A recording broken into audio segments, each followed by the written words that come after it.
Perfect Informatique, enceinte immeuble hôtel Akbar, vend des matériels informatiques, souris, clavier, imprimante, disque dur interne et externe, clé USB, câble réseau. Perfect Informatique vend des appareils informatiques, ordinateurs de bureau, écran et unité centrale, pièces détachées d'un appareil informatique, consommables informatiques, papier A4 et encre imprimante, dépannage et maintenance appareils informatiques. Contact 032 05 413 87 034 11 752 53, ouvert de 7h30 à midi, 14h30 à 17h30. Perfect Informatique, enceinte immeuble hôtel Akbar.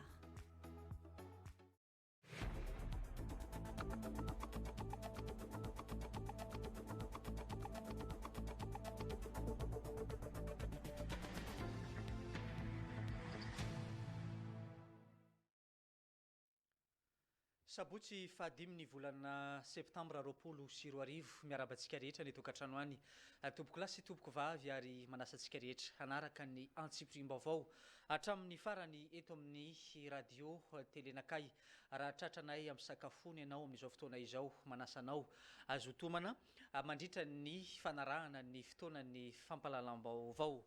Ny zava-misy eto an-tampon-tanàna ny mahajanga misy ny fitarainana sy ny fangatahana ataon'olon-tsotra sy ireo mpamily fiara eny amin'ny tobo fiantsonana nasionaly.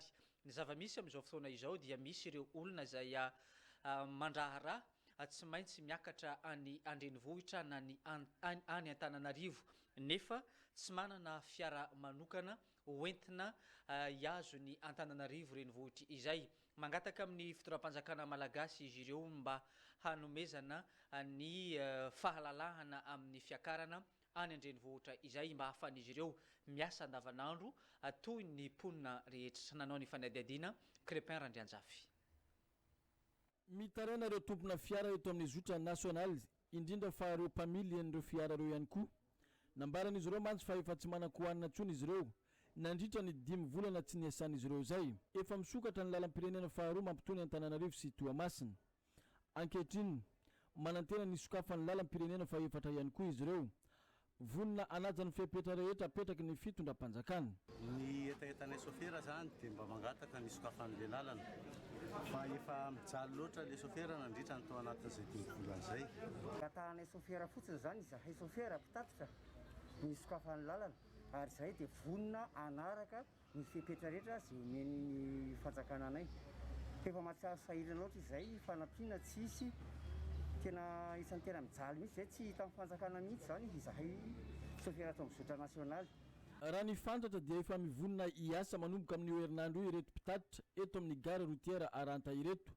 Saingina nambara izy ireo fa miakina amin'ny fanambarana ataon'ny filohan'ny pirenena ny Alahady ihany no ahafahan'izy ireo manatanteraka indray ary mandray izany asany izany.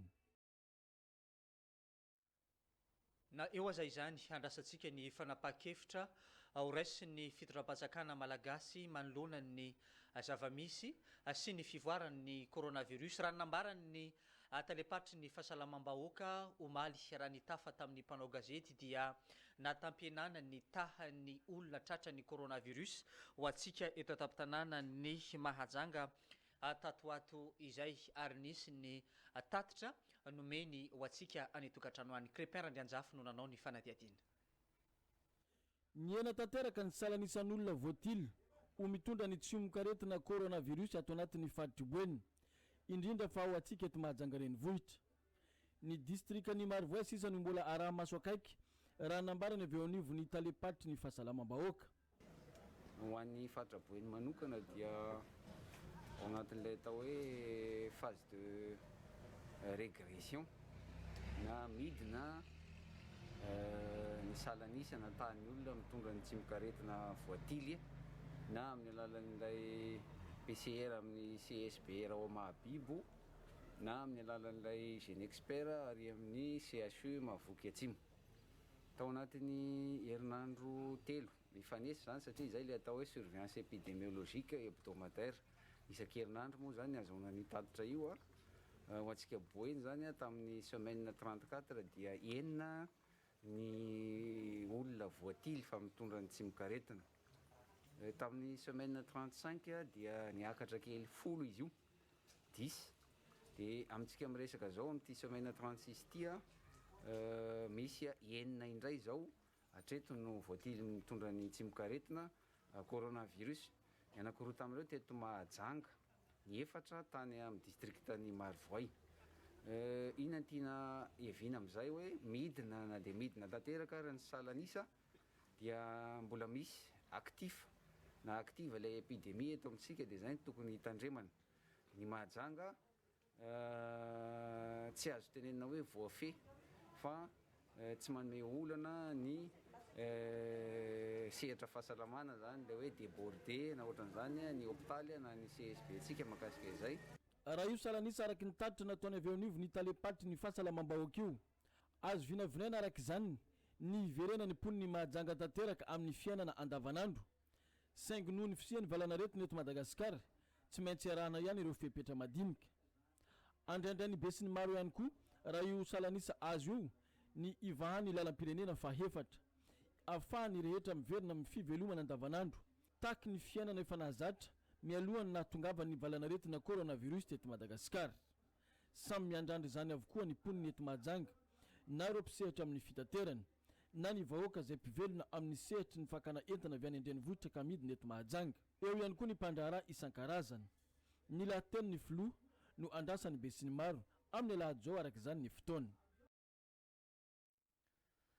Anisany lasibatra eo amin'ny fisiany valanaretina coronavirus ny sehatry ny fizahantany ato anatin'ny faritra Boeny fa indrindra ho antsika eto an-tampon-tanàna ny Mahajanga eo amin'ny enim-bolana eo no efa nijanona ny fandraharahana eo amin'ny sehatry ny fizahantany raha ny zava-misy eto an-toerana. Manoloana n'izay dia nisy ny fivoriana nataony ireo mpandraharaha manoloana ity sehatry ny fizahantany ity teny amin'ny ofisy paritry ny fizahantany no nanaovana ny fivoriana ary anisan'ny nanao fanambarana izy ireo nangataka ny mba hisokafa ny sehatry ny fizahantany amin'ny fanambarana ataon'ny filohan'ny Repoblikan'i Madagasikara amin'ny alahady ho avy izao. Hoarantsika ny fanampanazavana. CPRina ray isan'ny sangany amin'ny fampidiram-bola eo anivon'ny kitapo-bolam-panjakana ny sehatry ny fizahantany raha eto Mahajanga voalohany no resahany. Isan'ireo CPRina voamafy anefa izy ireo nandritra ny 5 volana nisian'ny valanaretina coronavirus teto Madagasikara, indrindra fa nisian'izany ihany koa teto Mahajanga. Saika nikatona avokoa araka izany ny trano fandraisam-bahiny, nikatona ireo toerana fivezivezena eo amin'ny sehatry ny fizahantany tahaka ny torapasika, ny toeram-pitsangatsanganana maro isan-karazana. Ny zoma maraina teo niatrika fivoriana ireo mpisehatra eo amin'ny fizahantany ka tao amin'ny ofisy paritry ny fizahantany nanatanterahana izany. Namoaka fanambarana izy ireo taorinan'io. Tsy ilaza aloha izay hoe sokafo ny lalana, tsy izay nga tsy anjaranay ngamba no miteny an'izay fa fantatray ny fahendrena sy ny fahaiza-manao ny fitondrana amin'izao fotoana zao ny fitantanana ny aretina tia ka mety io anjaranareo no mandray an'izay décision zay. Fa zay aloha raha izay no antaninareo androany dia mety ho zay no valiteny hoe mba sokafy an'izay efa mandeha dans l'autre sens izay mazomody fa raha ny sitraponay azo trouver ny sens manaraka fa apetraka anay amin'ny fitondram-panjakana ny décision an'izay zavatra zay. Fa ny anay moa zany dia hoe vonona ny mpisehatra rehetra amin'ny fizahantany anatanteraka ireo toromarika izay ho apetraka ny fitondram-panjakana mitovy amin'ireo zavatra izay natao tany Anosy Be dia mametraka izany zay ny fahavononana ireo mpisehatra rehetra eto Mahajanga anaraka n'izay mba ahafahantsika miroso tsikelikely amin'ny fanokafana tanteraka ny fandehanana aty Mahajanga. Tsika zao moa zany efa somary hoe en fin de saison ny vacances fa na dia zany ary averinay fa vonona ny mpisehatra rehetra anaraka n'ireo toromarika na formation io na ny fametrahana n'ireo geste barrière na ny fametrahana ireo structure rehetrarehetra ahafahantsika miasa mba amonjentsika ireo tokantrano izay efa tena sahirana dia sahirana eto Mahajanga. Ny fahatelo ngamany dia ny hoe ny office du tourisme zao zany dia anisan'ny tena sahirana tokoa satria azabentsika fanidina touristique an'ireo hôtely no fidiram-bola no any mba ho fidiram-bola ny office du tourisme. Ka raha izao zavatra zao zany ny mitohy dia na ity office du tourisme zany a dia mety tsy ho hitantsika intsony a satria dia efa tsy mavita mamelona ny tenany ny office du tourisme eto Mahajanga. Miandrandra ny amahana tanteraka ihany koa ary anokafana ny setry ny fizahantany ato amin'ny faritry boeny indrindra fa eto Mahajanga renivohitra reto mpisehatra amin'ny fizahantany reto. Ny valana retina coronavirus mantsy efa voapirofo ankehitriny fa mihena tanteraka ny olona voatily fa mitondra ny tsimokaretina raha ho an'ny Mahajanga renivohitra. Ny tontolon'ny fampianarana no hanoizantsika ny fotoanany fampahalalam-baovao amin'ny talata fahavalo ny volana septambra ho avy izao no hanaovana ny fanadinana CPE ho antsika eto an-tampon-tanàna ny Mahajanga manokana. Anisan'ny fanapa-kevitra noraisiny fitondram-panjakana malagasy ny nanafoanana ny hanaovana ny fanadinana ara-panatanjahantena ho an'ny BEPC sy ny baccalauréat ho an'ity taom-pianarana 2024 sy 2025 ity. Nisy ny faneho-kevitra nataon'ny mpanao gazety manoloana ny fandraisan'izy ireo ny fanapa-kevitra noraisiny fitondram-panjakana malagasy manoloana ny zavamisy misy eto Madagasikara fa indrindra ny vanim-potoana ny coronavirus izao. Aldora Kotoarlala no nanao ny fanadiadiana. Ndofoanana ny adina ara-panatanjahantena amin'ny fanadinana BEPC sy ny baccalauréat tamin'ity taom-pianarana ity araka ny didina voaka ny fanjakana no ny famena ara-pahasalamana izay mbola lalovan'ny firenena hatramin'izao ka tsy nahafahany ireo mpianatra nanao ny fanazaranteny. Nankasitraka fanapa-kevitra ny solotena ny ray aman-dren'ny mpianatra avy eto Mahajanga. Ho anay ray aman-dren'ny mpianatra zany manoloana an'izao famena ara-pahasalamana miatra amintsika eto Madagasikara zao no fisian'ity valana retina coronavirus ity dia anisan'ny mankasitraka ny fandraisany fanjakana ny fanapa-kevitra mikasika ny famoanana ny zimman'ny baka na zimman'ny BEPC eto Madagasikara. Ny antony mantsy ireo ankizy zanaka ireo dia tao anatin'ny fiobina tanteraka nandritra an'izay enim-bolana zay ka tsy misy mihitsy ny fanazarantena hiatrika an'izany adina ara-panatanjahantena zany. Nahemitra ny fanadinana zava-dehibe ho anay ray aman-dreny satria voalohany indrindra ny zanakay na ato an-trano amin'ny confinement ara dia tsy ho arakay mihitsy raha tsy mba misy fanampian'ireo mpampianatra ka noho izany le fanemorana dia zava-dehibe aminay satria manampy an'ireo ankizy hanao ny famerenana général zany any amin'ny école ka mahafinaritra anay.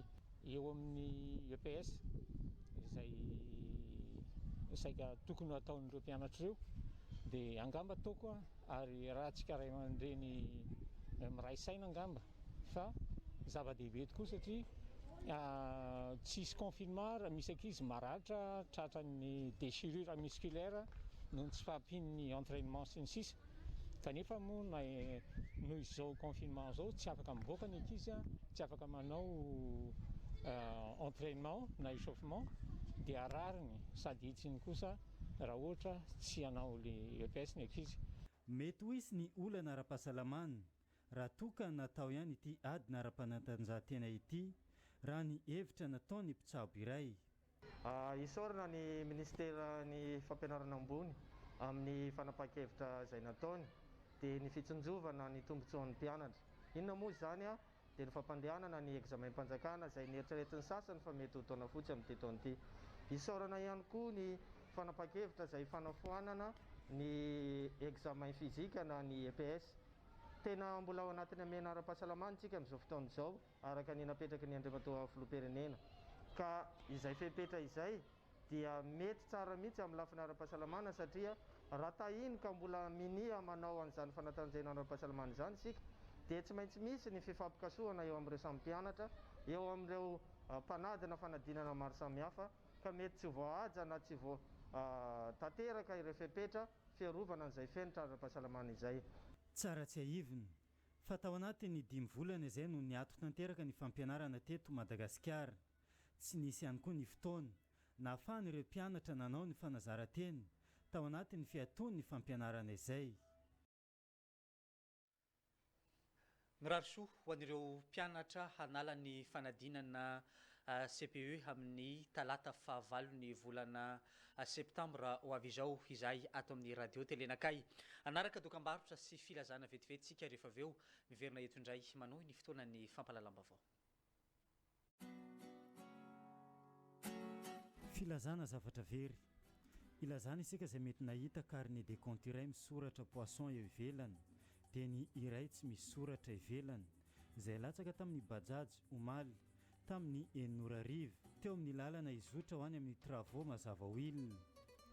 Koa iangaviana ianao izay mety nahita izany mba hiantso ireto laharany ireto 032 69 495 42 na ny 034 66 875 99 na koa anatitra izany aty amin'ny radio télé nakay tsara mandrosoambony marina fa omena valisoa izay ny ahita azy ary tsy misy ny arakaraka misaotra tompo. Kourmaimaimpoana coupe et couture ny association Mahazoatovy maison de quartier Mahabibikely dia manolotra ho antsika avoaka ny mahajanga tsy ankanavaka fianarana manjaitra akanjo toute mode na ho an'ny lehilahy na ho an'ny vehivavy izany. Marina fa tonga dia pratika avy hatrany no atao ka aizana mifeny zaitra rehetra ao anatin'ny fotoana fohy monjy. Faharoa, ny mpampianatra dia efa tena mahatsianina amin'ny zaitra ary hampianatra anao ny antsipirihiny amin'ny coupe et couture sy ny finition ko araroty fa tsy ho hitanao n'aiza n'aiza eto mahajanga izany. Ny cours dia misy ny maraina ny après-midi 3 75 000 francs na 15 000 ariary fotsiny dia ahafahanao mianatra zaitra mandritra ny roa volana be izao, izany hoe ny volana septambra sy ny volana oktobra. Ny fidirana dia ny fafito ny volana septambra ho avy izao. Efa manomboka ny fisoratana anarany izay atao maison de quartier Manga. Koa mitongava misoratra anarany vonina indray anao izahay azadiny ny mitondra cache-pouce. Izay rehetra izay dia atao amin'ny fanajana ny amena ara-pahasalamana. Filan-kevitra 033 01 734 48 032 98 932 72 ary ny 034 48 464 36. Kourmaimaimpoana ny sefokotany an-tany masaja dia mandamina kourmaimaimpoana ho antsika rehetra dia ny fianarana teny anglisy sy frantsay. Izany no natao dia mba hanampiana antsika amin'ny fianarana, fitadiavana asa ary ny fifandraisantsika amin'ireo vahiny. Ny mpampianatra moa dia tena efa zatra rà koa tongava misoratra anarany. Ny toerana nanaovany cours dia ao amin'ny école Niaine expression française eny amin'ny Kinina eo Amboumandamina. Tsara marina fa droit 10 000 ariary na 50 000 FMG ihany dia ahafahanao mianatra ny teny anglisy sy ny frantsay miaraka mandritry ny roa volana be izao, izany hoe ny volana septambra sy ny volana oktobra. Tsy misy ny écolazy. Izany natao dia mba hanampiana antsika amin'izao fahasahiranana izao. Azadiny ny mitondra cache-pouce ho an'izy rehetra andeha hianatra. Ny fisoratana anarana dia ao amin'ny école Niaine izay toerana nanaovana ny cours ihany na ao amin'ny birao ny fokotany. Ny fidirana dia ny fafito ny volana septambra taona 2024 avy izao.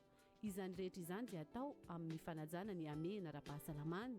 Filan-kevitra 033 01 734 48 032 98 932 72 034 48 464 36 ou ny sefokotany ny antany masaja Mahazoatovy Gaston.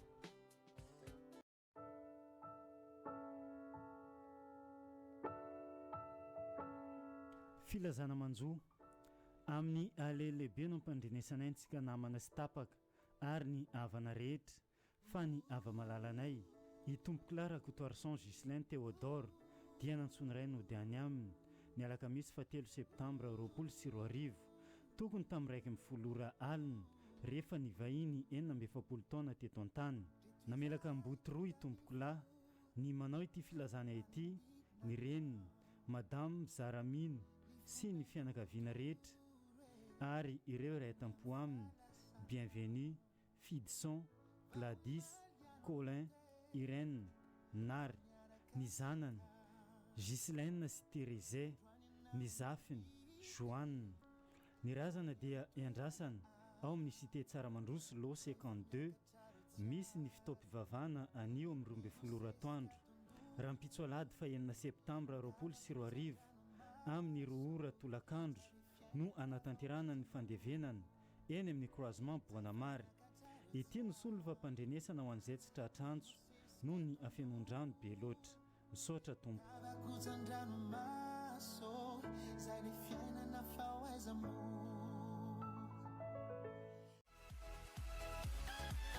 L'organisme public de coopération intercommunale de Maeva-Tanana recrute un responsable administratif et financier, homme ou femme. Le poste à pourvoir immédiatement est basé à temps plein à Maïeva-Tanan. Excellente maîtrise du français exigée. Date limite des candidatures le 11 septembre 2020. L'offre de poste est à retirer au bureau de GESCOD à Majanga, voirie municipale à Marlac, téléphone 032 41 475 03. Merci.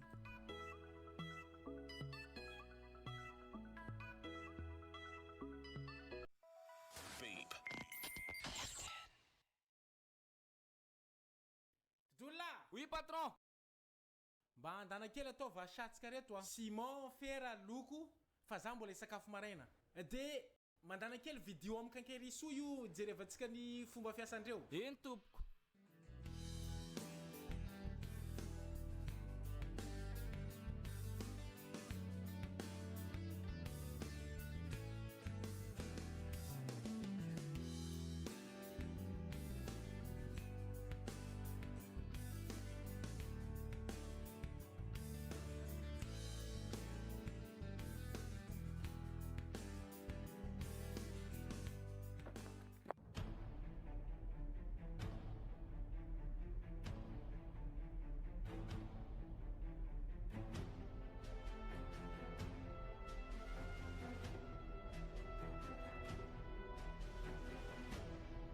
Zany de rivetivety. Zany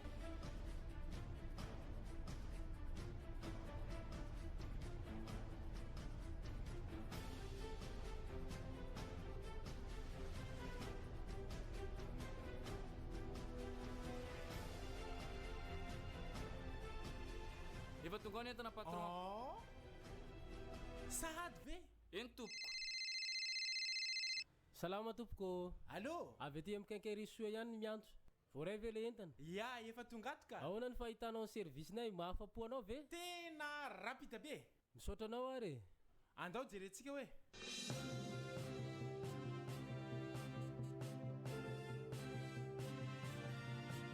Avec Kankerisu, la qualité et livraison des services est rapide.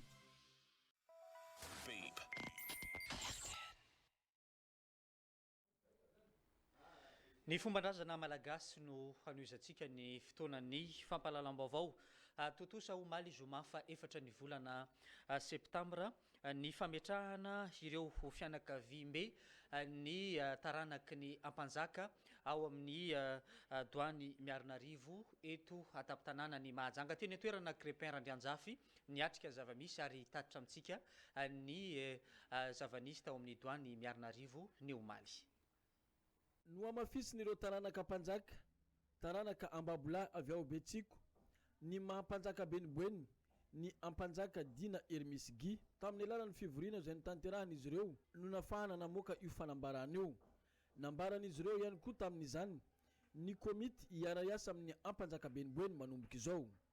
Araka ny andininy fahafolo ao misata amin'ny fieny fikambanana izay milaza toy izao manaraka izao raha misy ny mahafolaka na mahafaty ny ampanjaka Beniboenina dia ny taranaka na zafy ny andena ilitsy arivo Ambabolay manjaka ao douane Betsiko no mitondra na misolo-toerana ny ampanjaka ny ambo na folaka maty.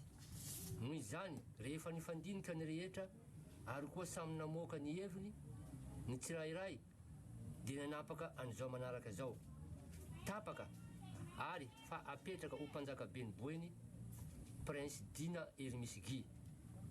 Izy indray izao ny mitondra sy mitantana ny fomba amampanao ara-drazana eto amin'ny fanjakany Boeny, douane Andremisara Efaday Manakasina eto douane Miarinarivo Tsararanambony Mahajanga. Ka ireto avy ny mpiara-miasa aminy: ampanjaka mpanampy Princesse Anjona Odety Blandine na ataontsika hoe mpanjaka Dety, ny manantany Zarahasy atao hoe Daboany, fahatelo Asindrazana Edouard, ny Beny Varavara Tina Clément, ny Djongo Jocelyn, Maria Nay ato amin'ny fikambanana zanaka mpanjaka taranaka Ambabolay manjaka fa miara-miasa amin'izy ireo ny mpitantana ny fikambanana. Nataonay izao fitanana ny soratra izao mba anankery amin'izay rehetra mety ilana azy. Ny mpanjaka mpanampy Princesse Anjona Odety, foloan'ny fikambanana Prince Kamordiny. Marina fa ny ampanjaka Beniboenina Dina Hermisy no efa nitantana ny fanompoam-be izy efa da manan-kasina ny taona 24 teo saingy zoana mafisy ny taranaka mpanjaka izao ny mahampanjaka be ny boeny azy. Fa ankizy vavikely iray no niatrika fandidina maso no ny aretina nahazo azy.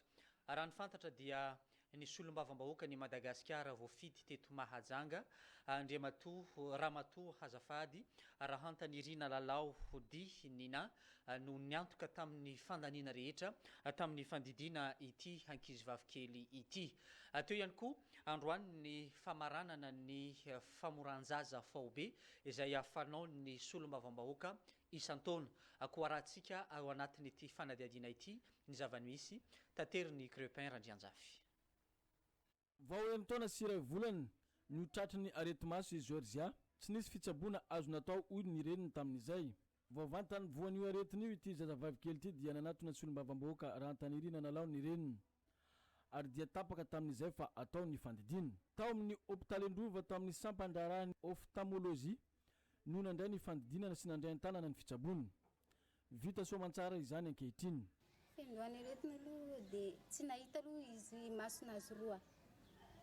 Masony roa zany tsy nahita dia rehefa nihiratra zany raiky dia tsy nihiratra tsy ny raiky dia zisaka izy zany mandeha ranomaso, mandeha ranomaso lava zany. Zisaka amin'izao zany izy nivonto amin'ny sisiny etiky vadika mena tamin'izy iray taona sy iray volana. Izy amin'izao zany roa taona amin'ny oktobra. Tena manao fisaorana ny madame député Ninam amin'ny fikarakarana anjanako. Ankoatr'izay ny farana androany ihany koa teto amin'ny trano fonena ny Ramatoa solombavam-bahoaka ny fora zaza faobe izay fatao ny isan-taona. Miisa 700 ireo ankizy natao izany io marain'io. Amin'ny ankapobeny zany dia nizotra tsara ny fanaovana an'izay fora zaza faobe zany tsy nanahirana mihitsy. Fantatra ihany koa teto nandritra ny valandresaka nataony tamin'ny mpanao gazety fa efa vonina ny toerana andraisana ireo olona matory eto an-dalambe eto Mahajanga. Anomboka amin'ny herinandro ny fampidirana azy ireo amin'ny trano efa voahomana io. Fa niezaka izahay nijery toerana ametrahana an'izy ireo, efa nahita toerana ametrahana azy zany ary mariana fa amin'ny alahady izao no hifindra toerana ireo namana izay matory any amoron-dalana reo raha tsy amin'ny lahady zao satria dia amin'ny heriny satria nijerena mihitsy toerana misy toalety afaka ivoan'izy ireo anaovana ny besoin-n'izy ireo ary misy douche afaka androan'izy ireo miaina ohatran'ny olombelona rehetra zany reo olona reo. I toerana io aloha dia toerana lehibe anankiray dia efa misy trano ao ary misy tente koa satria maromaro ireo zay hipetraka amin'ny toerana io. Horaisiny solombavam-bahoaka an-tanany ny fampianarana ny zanak'ireo olona mirenireny ka mangataka eny an-dalana ireny. Tsy maintsy terena ho izy ny ray aman-dreniny mba hampiditra ny zaza any an-tsekoly. Terena zany forsena mihitsy ireo ray aman-dreny reo horesena lahatra apiditra andreo zazareo hianatra any an-tsekoly ary horaisina andraikitra zany misy fikambanana koa moa zay miaraka aminay la voix de non violence horaisina andraikitra amin'ny fianarandreo zazareo. Fiaraha-miasa avy amin'ny ministeran'ny mponina sy ny avy ao an'ivo ny ministeran'ny tanora sy ny fanatanjahan-tena no ahafahana manome toerany hialofan'ireo olona matory an-dalambe eto Mahajanga ireo.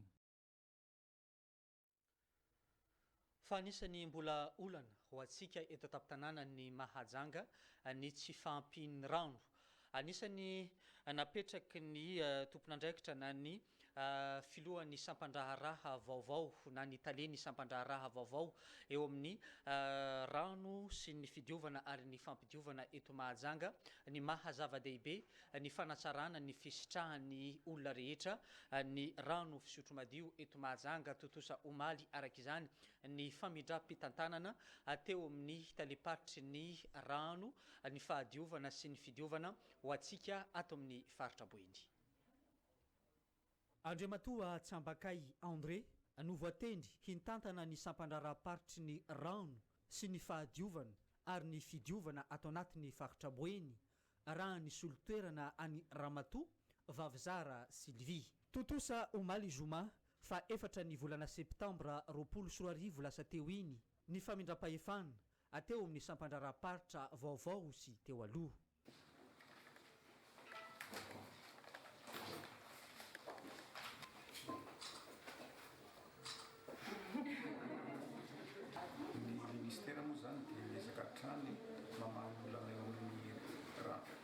olana amin'ny rano fisotro madio ilana eo amin'ny fitaovana sy fanadiovana ka ho antsika tia mifanitsaboa iny zany dia misy pitikasa zay azo atao hoe ngeza ihany zay ataon'ny ministera aty dia tsy inona zany fa ny fanitarana ny fanomezana rano fisotro madio ataon'ny tampon-tanàna ny Mahajanga ngamba fa tadiditsika misy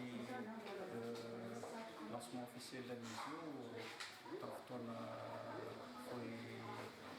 tamin'ny etoana iny fa zao zany izy efa mikarakara mafy ny tokotany tany amin'ny central dia isy nisy niben-drano zay mahatratra 700 metatra toratelo ny adiran'izy io atao Ambolovia mba hoentina mamatsy rano amin'ny Ambolovia sy ny manodidina azy iny satria iny zany tena atao hoe anisany mijaly rano tampon-tanàna ny Mahajanga zay moa zany tsy maintsy izy zany ny renforcement ny alimentation zay mandeha mankaty amin'ny vilany Mahajanga dia misy conduite na fantsona lehibe zany mapetraka avy amin'ny Mahavelo mandeha mankaty Mangatokana dia io no atosika le mandeha akany amin'izay siniben-drano zay ao atao any Ambolovia zay.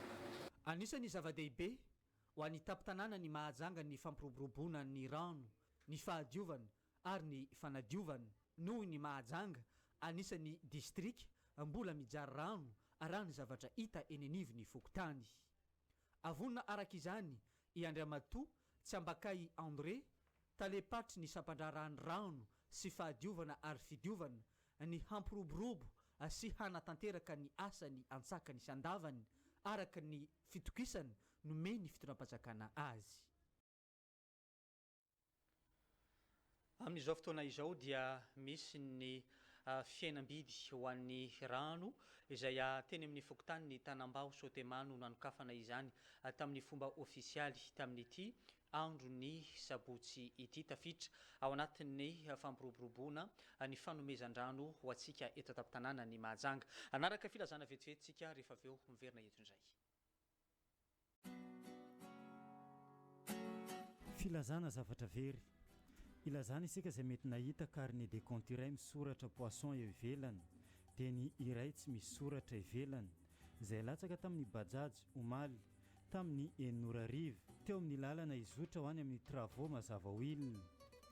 Koa iangaviana ianao izay mety nahita izany mba hiantso ireto laharany ireto 032 69 495 42 na ny 034 66 875 99 na koa anatitra izany aty amin'ny radio télé nakay tsara mandroso ambony marina fa omena valisoa izay nahita azy ary tsy misy ny arakaraka misaotra tompo.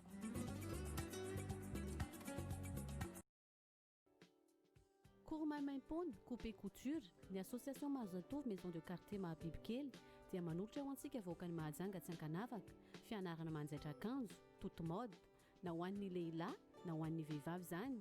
Marina fa tonga dia pratika avy hatrany no atao ka aizanao mifeny zaitra rehetra ao anatin'ny fotoana fohy monjy. Faharoa, ny mpampianatra dia efa tena mahatsianina amin'ny zaitra ary ampianatra anao ny antsipirihiny amin'ny coupe et couture sy ny finition. Koa raroty fa tsy ho hitanao n'aiza n'aiza eto Mahajanga izany. Ny cours dia misy ny maraina, ny après-midi, 3 75 000 francs na 15 000 ariary fotsiny dia ahafahanao mianatra zaitra mandritra ny roa volana be izao, izany hoe ny volana septambra sy ny volana oktobra. Ny fidirana dia ny fafito ny volana septambra ho avy izao. Efa manomboka ny fisoratana anarany izay atao maison de quartier Manga. Koa mitongava misoratra anarany, vonina indray anao izahay, aza diny ny mitondra kasipozy. Izay rehetra izay dia atao amin'ny fanajana ny amena ara-pahasalamana. Filan-kevitra 033 01 734 48 032 98 932 72 ary ny 034 48 464 36. Kourmaimaimpoana ny seho fokontany an-tany masaja dia mandamina kourmaimaimpoana ho antsika rehetra dia ny fianarana teny anglisy sy frantsay. Izany no natao dia mba hanampiana antsika amin'ny fianarana, fitadiavana asa ary ny fifandraisantsika amin'ireo vahiny. Ny mpampianatra moa dia teny efa zajara koa tongava misoratra anarany. Ny toerana anaovany cours dia ao amin'ny école Niaine expression française eny amin'ny Kinina eo Amboumandamina. Tsara marina fa droit 10 000 ariary na 50 000 FMG ihany dia ahafahanao mianatra ny teny anglisy sy ny frantsay miaraka mandritry ny 2 volana be izao, izany hoe ny volana septambra sy ny volana oktobra tsy misy ny écolazy. Izany natao dia mba hanampiana antsika amin'izao fahasahiranana izao. Azadiny ny mitondra kasiposy ho an'izy rehetra andeha hianatra. Ny fisoratana anarana dia ao amin'ny école Niainy, izay toerana nanaovana ny Koriany, na ao amin'ny Brao ny Fokontany. Ny fidirana dia ny 7 ny volana septambra taona 2024 avy izao. Izany rehetra izany dia atao amin'ny fanajana ny amehana ara-pahasalamana.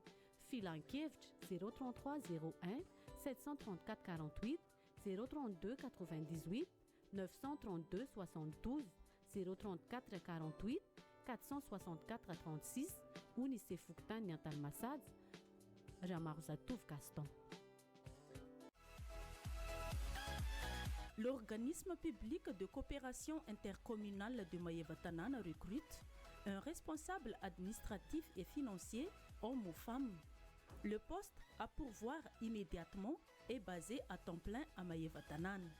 Excellente maîtrise du français exigée. Date limite des candidatures le 11 septembre 2020. L'offre de poste est à retirer au bureau de GESCOD à Majanga, voirie municipale Marlac, téléphone 032 41 475 03. Merci.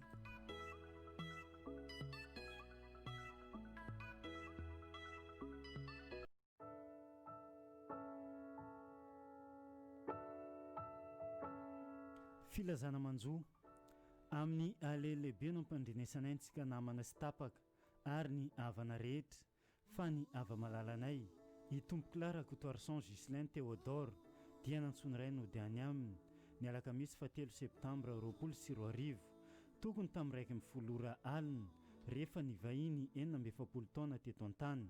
Namelaka mboty roa i tompoko lahy ny manao ity filazana ity ny reniny Madame Zaramine sy ny fianakaviana rehetra ary ireo iray tampo aminy Bienvenue, Fidson, Gladys, Colin, Irène, Nary, ny zanany Gislaine sy Thérèse, ny zafiny Joanne.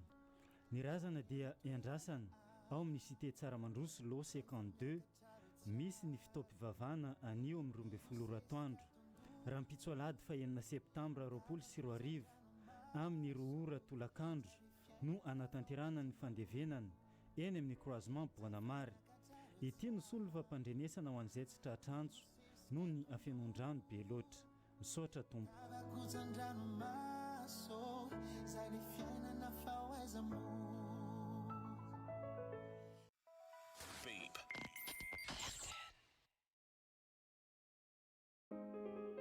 Mila loko aloila ve ianao? Miaraka amin'ny Micalac ny Orlac, tantehirao mifanirianao, anaingo saina tsara ny ao an-tokantranonao, ary koa ny asa momba ny loko sahaninao. Loko fampiasa anaty sy ivelan-trano, fampiratiana amin'ny rindrina. Ampiasao ny loko Micalac ny Orlac. Voafehy tanteraka ny kalitao miaraka amin'ny Orlac. Orlac, osez la qualité. Distributeur exclusif de la peinture Orlac. Fibasom, le prix, le choix, la qualité.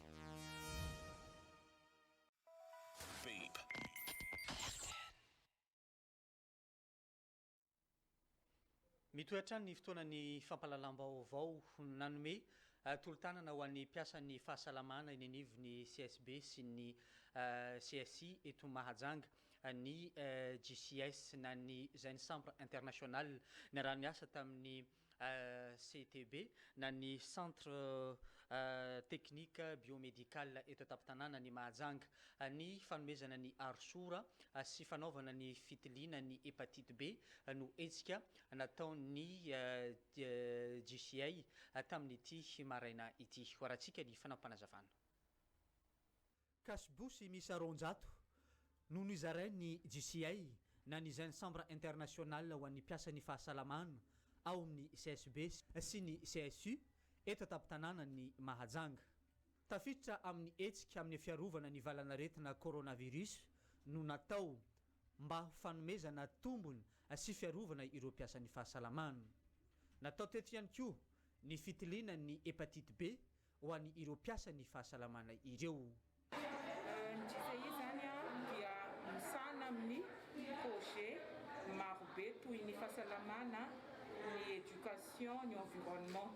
Dia izay indrindra nahatonga anay amin'izao valanaretina izay misy izao dia ny coronavirus. Dia izay moa zany tanora citoyen actif dia niara-niasa amin'ny laboratoire CTB izahay hanao an'ity projet na hetsika tia œuvre communautaire ho fizarana cache-bouche ho an'ireo personnel ny centre CSB rehetra eto Mahajanga sy ny DRSP satria trapanay tokoa fa izareo zany no tena misehatra voalohany amin'izay resaka fahasalamana izay amin'ny ady amin'ity valanaretina coronavirus ity. Zava-dehibe ho an'ny mpiasa ny fahasalamana ny tolo-tanana sy ny fanampiana tahaka izao raha ny voalaza ny tompon'andraikitra ary nanentana izy ny mba hanampiana ny mpiasa ny fahasalamana fa indrindra ao anatin'ny vanim-potoana ny coronavirus. Ny zava-dehibe aminay dia ny fanampina na tsarovandreo ny atao amin'ny JCI ny laboratoire CTB hoe misy ireo le olona miatrika an'izay aretina rehetrarehetra tsy ankanavaka zany dia ny mpiasan'ny fahasalamana. Atsika zao anatin'ilay fotoana ny valanaretina COVID-19 dia isaoranay be dia be andry zareo na hatsiaro hoe aty zahay mila ny tantsorika andry zareo amin'ny fandraisanay andreo lay marary zay tonga aminay zay tsy maintsy na raisin-tanana. Dia izay nitenenako hoe zava-dehibe aminay ny fanomezany zareo anay an'ilay ataontsika hoe arsora mba ahafahana miaro sy miaro ny vatana amin'ny aretina. Ireo CSB sy CSU 150 eto Mahajanga no nahazo ny cache-bouche sy ny arsora nomeny JCI eto Mahajanga. Izay ny tolo-tanana nomeny Agence Centre International ho an'ireo mpiasan'ny fahasalamana eto Mahajanga ny maraina teo no nanaovana ny fanolorana tamin'ny fomba ofisialy ireo tolo-tanana ireo. Fa eny amin'ny fokontany Ambalamanga kosa dia nisy ny omby roa izay hita teny amin'ny sisin-dranomasina ary mbola tsy fantatra ny tompony amin'izao fotoana izao. Nitazomina teny amin'ny chef secteur ireo omby ireo mandra-pahandefasana azy eny amin'ny toerana manokana tokony ametrahana azy raha ohatra ka tsy tonga amin'ny fotoana voatondro ny tompony ireo omby roa ireo. Rahantsika ny fanampanazavana rahantsika amin'ny Aldo Rakotoarlala.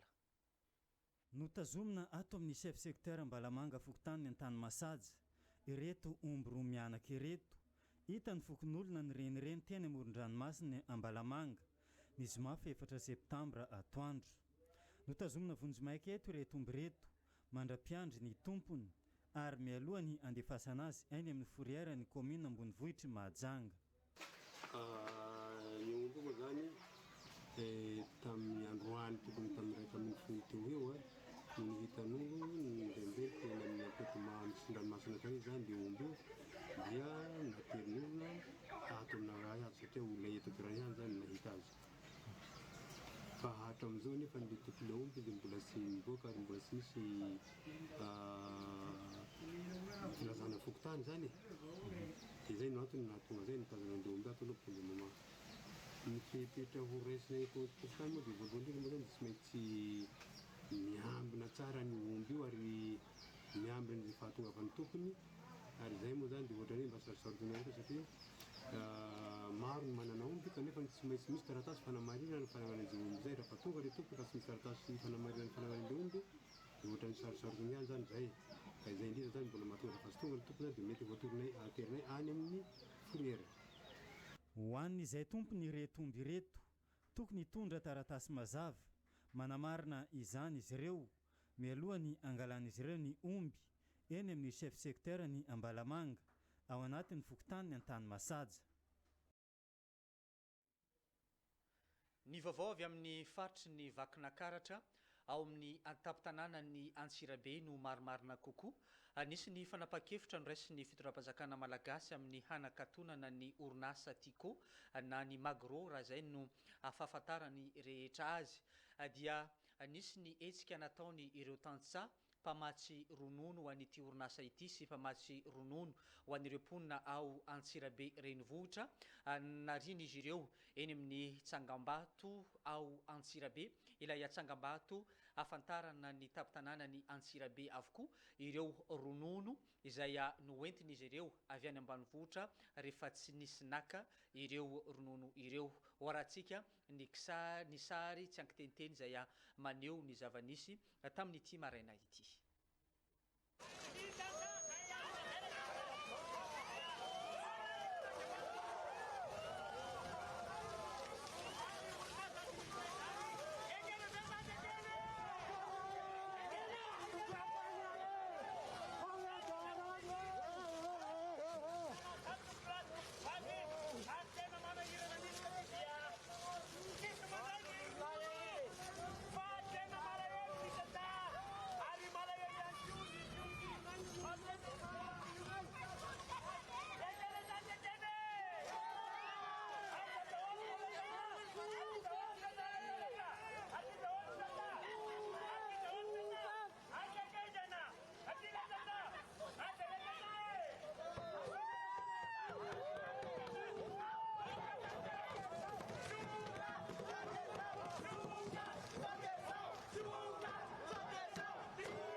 Izay ny zava-nisy tao Antsirabe ny maraina teo araka ny haintsika teo dia miantsoantso ireo mpandraharaha sy ireo mpamatsy ronono ireo ny hanokafana ilay orinasa tsy misy atakandro. Hoarantsika eto ihany ny toy ny zava-misy sy ny toy ny vaovao mikasika ny fanakatonana ny orinasa ao Antsirabe izay. Anaraka filazana vetivety arytsika.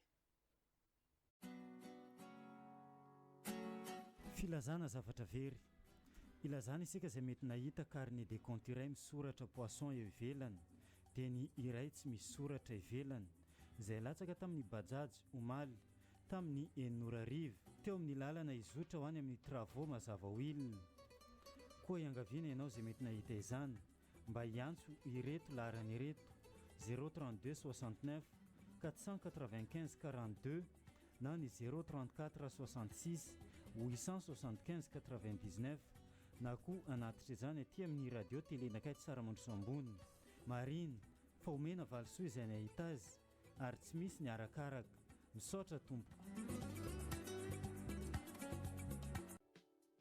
Kourmaimaimpoana coupe et couture ny association Mazotovo maison de quartier Mahabibikely dia manolotra ho antsika voaka ny Mahajanga tsy ankanavaka fianarana manjaitra akanjo toute mode na ho an'ny lehilahy na ho an'ny vehivavy izany. Marina fa tonga dia pratika avy hatrany no atao ka aizana mifeny zaitra rehetra ao anatin'ny fotoana fohy monjy. Faharoa, ny mpampianatra dia efa tena mahatsianina amin'ny zaitra ary ampianatra anao ny antsipirihiny amin'ny coupe et couture sy ny finition. Koa raroty fa tsy ho hitanao n'aiza n'aiza eto Mahajanga izany. Ny cours dia misy ny maraina, ny après-midi, 3 75 000 francs na 15 000 ariary fotsiny dia ahafahanao mianatra zaitra mandritra ny roa volana be izao, izany hoe ny volana septambra sy ny volana oktobra. Ny fidirana dia ny fafito ny volana septambra ho avy izao. Efa manomboka ny fisoratana anarana izay atao maison de quartier Manga. Koa mitongava misoratra anarana, vonina indray anao izahay, aza diny ny mitondra cache-pouce. Izay rehetra izay dia atao amin'ny fanajana ny amena ara-pahasalamana. Filan-kevitra 033 01 734 48 032 98 932 72 ary ny 034 48 464 36. Kourmaimaimpoana ny sefoky tany an-tany masaja dia mandamina kourmaimaimpoana ho antsika rehetra dia ny fianarana teny anglisy sy frantsay. izany no natao dia mba hanampiana antsika amin'ny fianarana fitadiavana asa ary ny fifandraisantsika amin'ireo vahiny. Ny mpampianatra moa dia tena efa zajara koa tongava amin'ny soratra anarany. Ny toerana nanaovany cours dia ao amin'ny école Niaine Expression Française eny amin'ny Kinina eo Amboumandam. Tsara marina fa 3 ariary na 50 000 FMG ihany dia ahafahanao mianatra ny teny anglisy sy ny frantsay miaraka mandritry ny 2 volana be izao, izany hoe ny volana septambra sy ny volana oktobra. Tsy misy ny écolage. Izany natao dia mba hanampiana antsika amin'izao fahasahiranana izao. Aza dininy mitondra cache-pouce ho an'izy rehetra andeha hianatra. Ny fisoratana anarana dia ao amin'ny école Niaine izay toerana nanaovana ny cours ihany na ao amin'ny birao ny Fokontany. Ny fidirana dia ny 7 volana septambra taona 2024 avy izao. Izany rehetra izany dia atao amin'ny fanajana ny amena ara-pahasalamana. Filan-kevitra 033 01 734 48 032 98 932 72 034 48 464 36 ou lycée Fokontany ny Antalmasady. Ramaro Zatovy Gaston. L'organisme public de coopération intercommunale de Maïeva-Tanana recrute un responsable administratif et financier, homme ou femme. Le poste à pourvoir immédiatement est basé à temps plein à Maïeva-Tanana. Excellente maîtrise du français exigée. Date limite des candidatures le 11 septembre 2020. L'offre de poste est à retirer au bureau de GESCOD à Majanga, voirie municipale à Marlac, téléphone 032 41 475 03. Merci.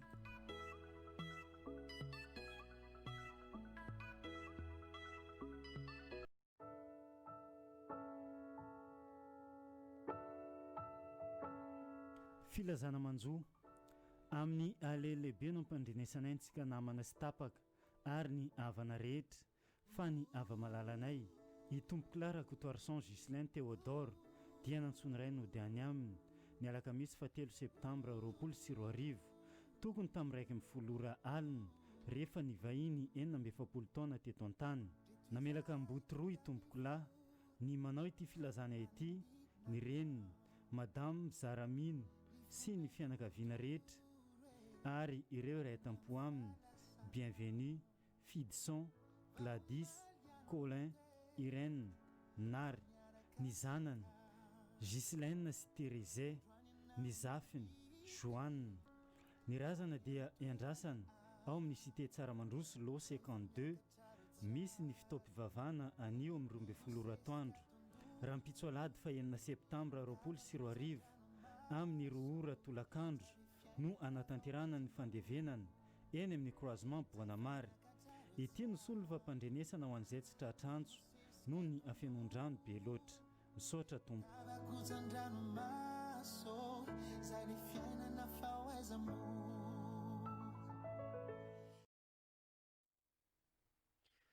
Tapitra ny fotoanany fampalalam-baovao tamin'ity andro ny sabotsy ity. Tompoko lahy sy tompoko vavy isaorana anao any tokantrano any nanjo sy nanaraka hatramin'ny farany ny fotoanany fampalalam-baovao.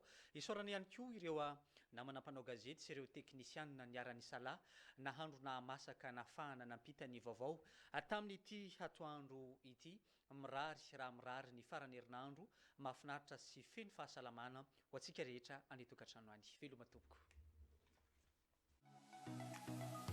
Perfect Informatique, enceinte immeuble hôtel Akbar, vend des matériels informatiques, souris, clavier, imprimante, disque dur interne et externe, clé USB, câble réseau. Perfect Informatique vend des appareils informatiques, ordinateurs de bureau, écran et unité centrale, pièces détachées d'un appareil informatique, consommables informatiques, papier A4 et encre imprimante, dépannage et maintenance appareils informatiques.